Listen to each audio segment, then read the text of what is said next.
bueno, la verdad que es un libro que cuando lo empecé a leer, la verdad, te lo digo de corazón, es como, bueno, bastante duro al principio. Bueno, es duro en sí, o sea... Sí, bueno, es un policial, ¿no? La novela negra tiene esa característica, en general pone en juego pasiones bastante violentas.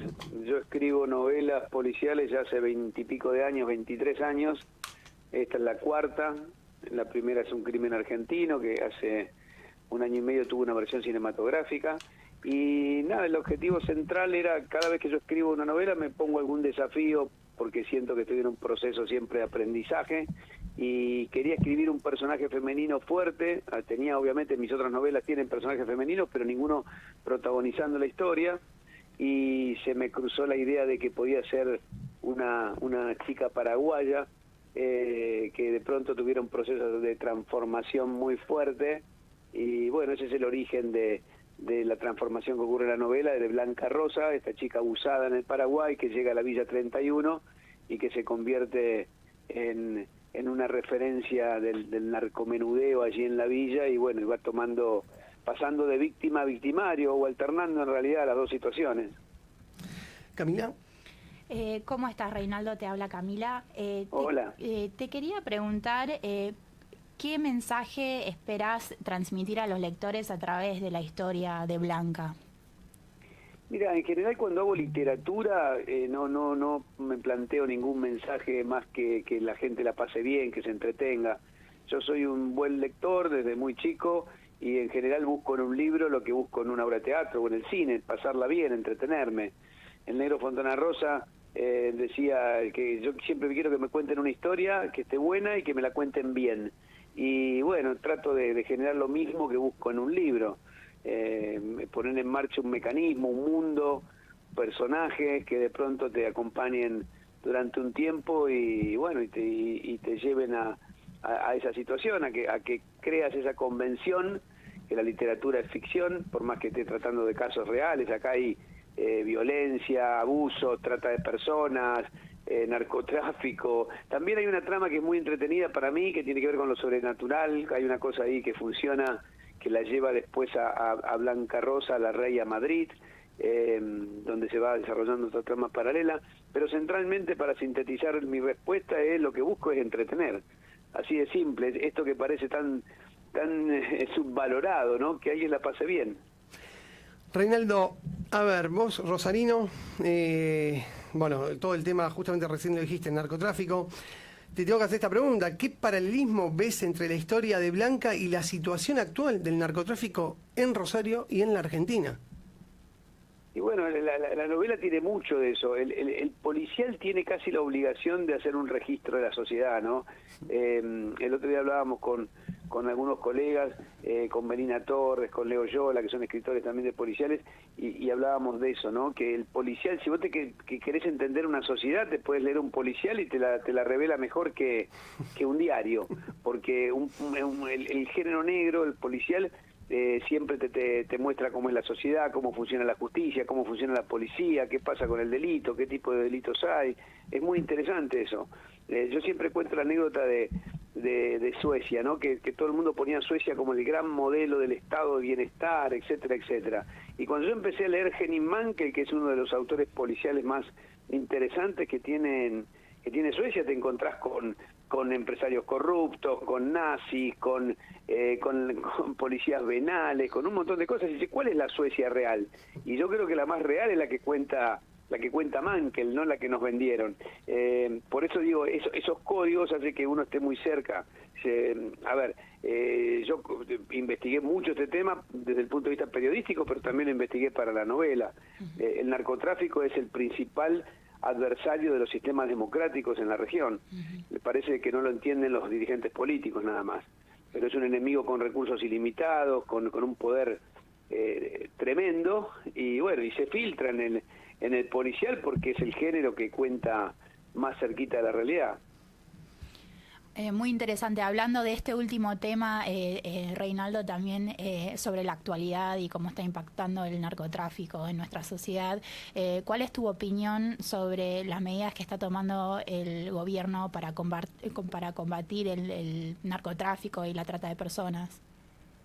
Mira, yo sigo pensando que se hace poco, lo vengo viendo desde hace años y hace años que advierto sobre eso. Yo creo que el narcotráfico es un desafío para los sistemas democráticos. Uno ve lo que ha pasado, lo que pasa todavía en México. Hay periodistas especializados en México que dicen que el 25% de los municipios están filtrados por el narcotráfico. Me refiero a las conducciones políticas. Lo que pasa con la policía, ¿no? Lo que pasa en Brasil con las favelas, 1/3 de las favelas de Brasil manejadas por el narcotráfico. Es decir, vos ves datos que son impactantes. Lo que pasa en Ecuador a partir de la dolarización, cómo se ha convertido en no ser de tierra de nadie. Lo que pasa en Rosario como ejemplo, pero que se replica en todo el conurbano. Acá les ha quedado cómodo a los políticos y a los medios decir que el problema es Rosario. El problema es el narcotráfico en general. Lo que pasa es que Rosario es la boca de la hidrovía y entonces mucha de la droga que pasa hacia Europa termina filtrando, y por eso las bandas en Rosario no son grandes, es narcomenudeo, porque hace 10 años que en los puertos privados que no se controlan en Rosario, en el norte de Rosario, se paga con droga, no con plata, y eso hace que haya narcomenudeo. Pero te das cuenta lo complejo que es cuando solo detenés al narcotraficante, no detenés el negocio. Si vos no vas contra el lavado, no vas contra los abogados, los contadores que lo permiten, no atacás el negocio, si vos podés poner preso a quien quiera. Es decir, a ver, mataron a Escobar Gaviria, pero el narcotráfico en Colombia sigue. Metés preso al Chapo Guzmán y el cártel de Sinaloa es la organización más poderosa del continente. Es decir, si no se toma en serio que este es un enemigo impresionante y que hay que dar respuestas mucho más completas, abarcativas, contundentes, y bueno, estamos ante un problema. La policía de Santa Fe no se tirotea con los narcos, es algo increíble. Tenés una ciudad tomada por los narcos y no hay un enfrentamiento. Eso quiere decir que la policía participa del negocio. Reinaldo, ¿nos esperas 2 minutitos en línea? Porque tenemos el informativo y ya regresamos con vos. Dale, cómo no. Listo. ¿Querés hacer una pregunta? Sí, hola Reinaldo, ¿cómo estás? Hola, ¿cómo andás? Bien. Bueno, te quería consultar un poco con respecto a las políticas tomadas por Milei en este poco tiempo que lleva en su gobierno. ¿Qué futuro le ves? Mira, voy a usar una frase que no se usa habitualmente en el periodismo, no sé. La verdad que me genera, bueno, mucha intriga. Creo que estamos ante un experimento sociopolítico, económico, inédito en el mundo. Solo hay un fugaz paso de un dirigente libertario por el gobierno de Inglaterra, que duró 45 días, la primer ministra Liz Truss, pero no hay experiencias de esta naturaleza donde se plantea un nivel de desregulación y de desprecio a las funciones del Estado tan fuerte. Yo discuto de que algunas cuestiones que pone en marcha Milei, el mismo progresismo debería haberlas aplicado, como parar la emisión alocada de moneda, revisar que no se gaste mal, que el Estado sea eficaz. Yo soy de los que creen en el Estado, por eso lo defiendo y creo que hay que defenderlo haciéndolo funcionar bien, pero creo que hay una mirada que tiene Javier Milei que me parece que es difícil que termine funcionando bien, pero bueno, es lo que ha votado el 56% de la población y creo que hay que verlo, no sé, creo que por eso me da, no me gusta arrimar certezas cuando yo mismo no las tengo, ¿no? Creo que estamos viviendo una recesión sin precedentes, que por eso la inflación baja. Quiero darle unos meses por lo menos para ver si alguna de esas políticas logran estabilizar la economía. Lo que pasa que los datos que están dando... Mira, el otro día salió una encuesta que daba en el clavo, ¿no? Porque decía que por primera vez la inflación no está entre las principales preocupaciones de los argentinos, está el desempleo. Es muy delicado el procedimiento con el cual se está bajando la inflación. Pero bueno, creo que hay que darle unos meses para verlo. Soy muy crítico de todo lo que implica motosierra, creo que es irracional, creo que el uso de la motosierra en una estructura administrativa es un error garrafal, que sí hay que usar bisturí, que sí hay cosas que mejorar, hay que hacerlo, pero la idea de que elimino todo lo que me parece que funciona mal no es muy racional, no es como si en tu casa empezás a tirar cosas porque, no sé, tenés un corto en la heladera, ¿no? Y de pronto tirás la heladera en lugar de arreglarla, qué sé yo. Y con respecto al DNU, Bueno, no lo digo yo, el 90 y pico por ciento, no sé si hay algún constitucionalista en Argentina que dijo que era constitucional. No, recién lo entrevistamos, Reinaldo, a Daniel Sapsay, abogado constitucional, muy reconocido, y también, o sea, estuvo, también, no le tiró flores, prácticamente. No, es que es imposible de que sea constitucional un decreto con esas características. Ahora, fíjate los problemas. Yo suelo decir que el principal problema de la Argentina es la justicia. No la inseguridad, no la inflación. Pues si la justicia funcionara bien, muchas de las cosas que nos pasan no ocurrirían. Fíjate cómo la Corte da vueltas y vueltas y no trata el decreto. Cuando tenés, insisto, casi una mayoría absoluta. Sapsay es un hipercrítico del kirchnerismo. Es decir, tenés de todos los colores, los constitucionalistas han dicho, chicos, esto es inconstitucional. Y sin embargo la Corte no lo trata. Es un problema tan delicado, ¿no? Vos tenés un presidente de la Corte que no se aboca a tratar este decreto con la gravedad que tiene, cuando ya hay planteos de las provincias, es decir, que la Corte tiene la capacidad de tratarlo. Y bueno, mira para el costado, espera a ver si diputados lo trata. Bueno, estamos en un lío fenomenal. La crisis argentina no es solo económica, ¿no? Es política, es moral, y creo que la justicia, el periodismo, hay muchos sectores que deberían, la política, por supuesto, deberían aprovechar la irrupción de Milei para mirarse también para adentro. ¿Qué es lo que pasó? Igual, Reinaldo, ¿no? Reinaldo, vos diste bien en el clavo, que yo pienso exactamente lo mismo. Para mí uno de los problemas fundamentales es la justicia, que va de acuerdo al poder de turno. Por eso tendría que ser justamente independiente, como en cualquier otro país, si se quiere. A ver, no me voy a Estados Unidos ni a Europa, pero en Chile, en Uruguay mismo, o sea, la política es dependiente, o sea, no depende del poder de turno. No, y con la gravedad de que acá la justicia en general... La justicia, perdón, dije política. La justicia, como vos bien decís, la justicia en general va al ritmo de la política, ¿no? Generalmente nunca afecta al que tiene poder en ese momento. Y después, como hay un poder permanente, que es el poder económico, nunca va contra el poder económico. Eso también es otro dato significativo. Es uno de las instituciones del Estado que, si mejorara, creo que ya generaría algo positivo para el resto de la sociedad. Este es un ejemplo claro del DNU. Seguimos discutiendo el DNU cuando la Corte lo podría haber invalidado y listo, y que manden las leyes al Congreso y que las leyes tengan el consenso que tiene que tener una ley. Reinaldo, volviendo un segundito a tu libro La Rey, me interesa mucho saber cómo investigaste este libro, con cuáles fuentes consultaste para empezar a armar la narrativa y la vida auténtica de Blanca Rosa González en la Villa 31 y su recorrido, su vida a España, y cómo hiciste para desarrollar esa trama. Bueno, muchos me dicen, claro, vos tenés esa gimnasia del periodismo y investigás. Yo suelo decir que cuando uno trabaja este género, que es el género policial, el género negro, tenés que siempre ser verosímil. Hay algo que no podés violar, que es el verosímil. El otro día contaba en la presentación que hicimos en la Feria del Libro, que una anécdota que creo que es reveladora. En mi segunda novela hay una situación donde se tira un rescate en un bolso desde un tren, ¿no? Ahí en Constitución. Y yo me fui a tomar varias veces ese tren, a ver qué horario era mejor, en qué horario era posible tirar un bolso sin que fuera sospechoso. Y uno de los días que estoy yendo por ahí, me la encuentro a Claudia Piñeiro, gran escritora también, y me pregunta dónde iba, y yo le comento esto, que iba a ver lo del bolso, y ella iba a ver a un forense para ver cómo se daba un tajo en el cuello, y los dos hacemos ficción. Es decir, los dos podremos escribir esa escena sin necesidad de ir al lugar o ir a investigar o preguntar. Lo que pasa es que el verosímil es tan importante en el policial que uno va y lo investiga y lo revisa para no equivocarse, pero además porque es grato, es muy lindo cuando estás construyendo una historia y está bueno estar en el lugar, qué sé yo, no sé, yo toda la parte de España aproveché un viaje por mi novela anterior para ir a los lugares, para tomar nota, para sacar fotos, para que las locaciones fueran correctas.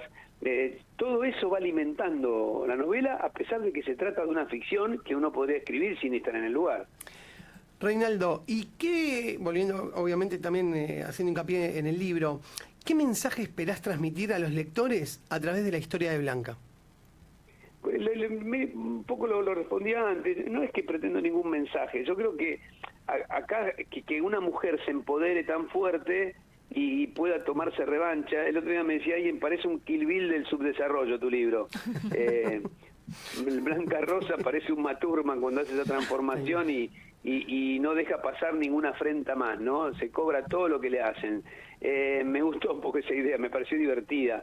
No hay un mensaje en sí, pero bueno, hay muestra el entramado de la droga, muestra el abuso primero, ¿no? El abuso intrafamiliar, que es algo que sigue ocurriendo, que ocurre mucho en Paraguay, que eso le da alguna carnadura al personaje. Yo tuve que trabajar mucho en esta novela con el tema del habla, del guaraní.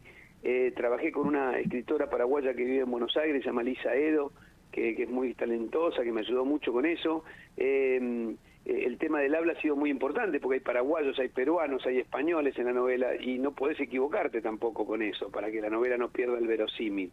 Después está el tema de la trata, hay temas que se ponen en el tapete, pero todo en función de que la historia funcione, que sea interesante, ¿no? Tomás Eloy Martínez decía, mira, vos podés, adentro del chorizo, que es una novela, que vos le atás las dos puntas, podés poner cualquier cosa, cosas de la realidad, entrevistas, cosas que viste, tu mirada, tu invención, pero lo que pasa es que después el sabor tiene que ser rico de esa salchicha.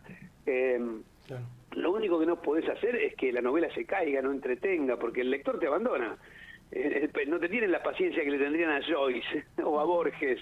Es un policial y tiene que estar construido de una manera atractiva, ¿no? Tal cual. Reinaldo, hablando sobre este último punto, obviamente has recorrido muchísimo en tu carrera como periodista, pero también como autor, has escrito muchísimos libros y quisiera preguntarte en qué momento de tu recorrido como escritor te encuentra este libro en particular. Mira, me encuentra me parece como un músico, diría, dominando el instrumento, ¿no? Me siento ya después de 4 novelas, un libro de cuentos, me siento como muy cómodo en la narrativa. Yo escribo literatura desde muy chico, desde la adolescencia. Antes de pensar en el periodismo, yo ya dirigía revistas literarias, estaba en grupos literarios. Después apareció el periodismo y se convirtió en mi otro oficio, y la participación en los medios electrónicos me ha dado una visibilidad a veces superior a la escritura, pero siempre estuve atento a la escritura. Y hace 23 años empecé a escribir novela, narrativa, y bueno, ha sido un proceso, ¿no? En tantos años creo que al fin he consolidado, me siento muy consolidado en eso, ¿no? En tener un estilo, en saber cómo construyo una trama, cómo la puedo hacer atractiva. Me siento como más seguro, más cómodo, por eso me voy imponiendo desafíos. El desafío de esta novela era construir un personaje femenino que fuera muy potente, algo que no había hecho. En la anterior, escribir en primera persona, buscar una locación afuera, que la novela anterior, que es No pidas nada, termina en Brasil. Bueno, me voy imponiendo desafíos y lo disfruto mucho, mucho. Realmente quiero que, además, estoy en un momento en que de hace 3 o 4 años rechazo trabajo periodístico para tener más tiempo para escribir, y eso también es una buena señal. Reinaldo, con respecto a esto que decías de la literatura, abordaste cuentos, ahora estás con los policiales, ¿qué cosas te quedan pendientes? ¿Qué sería lo próximo? Mira, en la escritura, por suerte, trabajo casi todos los géneros, porque escribo poesía, escribo cuentos, escribo narrativa, escribo novelas. Estoy con 2 proyectos que son un tanto diferentes, que estoy escribiendo un libro sobre mi padre, y estoy escribiendo también desde la poesía, estoy tratando de escribir algo sobre mi paisaje de infancia, que es Rosario, el río. Estoy hace ya varios años trabajando muy lentamente un libro que tiene que ver con eso, ¿no? Mi barrio. Estoy tratando de recuperar el espacio de mi origen, si se quiere. Así que estoy con esos 2 trabajos. Bien. Reinaldo, para finalizar, te agradecemos obviamente enormemente, el tiempo y más un sábado en estar acá en Perspectivas. ¿Cómo estás viendo hoy al periodismo, el periodismo argentino? ¿Cómo lo ves vos? Y hace rato que yo tengo una mirada crítica sobre el periodismo. Hay cambios que son muy fuertes, que tienen que ver con el mundo, no ahora, ¿no? Estamos en un tiempo donde se habla de posverdad, es impresionante eso, porque bueno, yo vengo de una formación donde la verdad era lo más importante, la verdad de los hechos, ¿no? La verdad periodística, no me refiero a la verdad filosófica, ¿no? Sino al hecho de que vos pasa algo y vos te contás lo más cerca y lo más detallado de lo que pasó.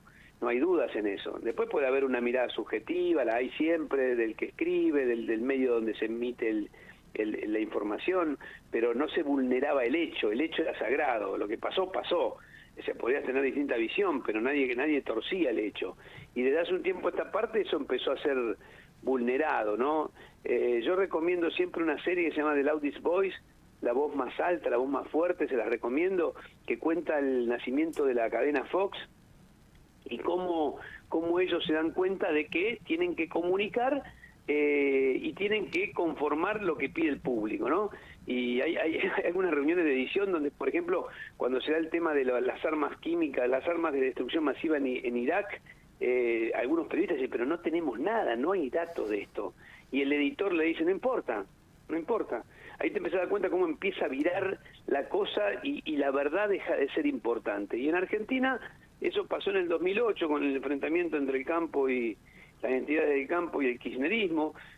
Creo que de los dos lados se empezó a vulnerar ese concepto que era sagrado, que es que la verdad es importante, fundamental. Bueno, aquí se empezó a modelar en función de perjudicar al otro. Y a partir de ahí creo que hay una degradación fuerte, ¿no?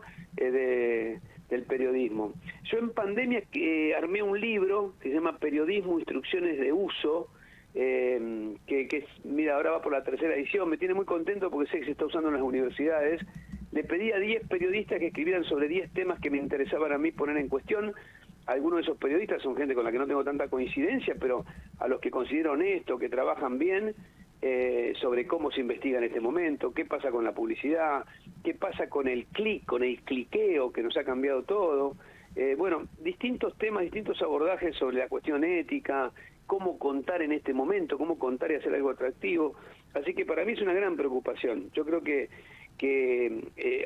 hay una idea de informar para conformar a quien me sigue, ¿no? Para no desafiarlo. O sea, le hablo solo a convencidos. Nos hemos transformado en algo parecido al algoritmo de los teléfonos. Solo te damos información que a vos te gusta.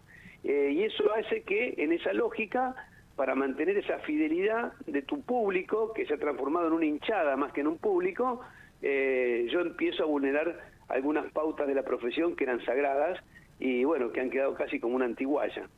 Muchísimas gracias, Reinaldo. Te mando un abrazo y, bueno, obviamente después un día te vamos a invitar justamente a debatir sobre el periodismo, instrucciones de uso de tu libro, que bueno, lo voy a usar en la facultad, porque soy también profesor, así que tengo en la cátedra periodismo, así que lo vamos a usar. Creo que te va a ser útil, además tiene un mapa de medios actualizados. La Excelente. verdad que quedó muy bien ese trabajo, bueno, por lo menos para abrir la discusión. Obvio. Te mando un abrazo grande y muchísimas gracias por estar en Perspectivas. Son muy gentiles, muy generosos con el tiempo. Un abrazo para los tres.